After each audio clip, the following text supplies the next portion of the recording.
80-ականների վերջին խորհրդային միության փլուզման process-ի արդեն մեջ Ադրբեջանից շատ համայնքներից մազապուրց Հայաստանի Հանրապետությունից մի քանի տեղի մեր դրվագ եղել է բռնությունների եղել է եւ մնացածին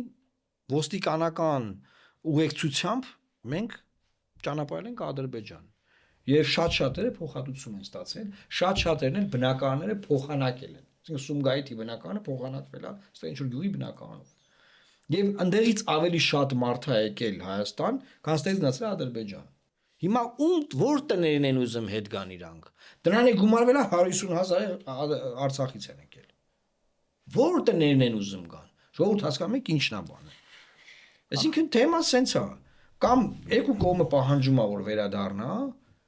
եւ հարցը կանգնում է որ լավ եկեք չպահանջենք սենց խաղ ապրենք Կանոն թե մի կողմը պահանջում որ վերադառնա, մյուս կողմը չի պահանջում որ վերադառնա։ Այս մյուս կողմը վերադառնալու է։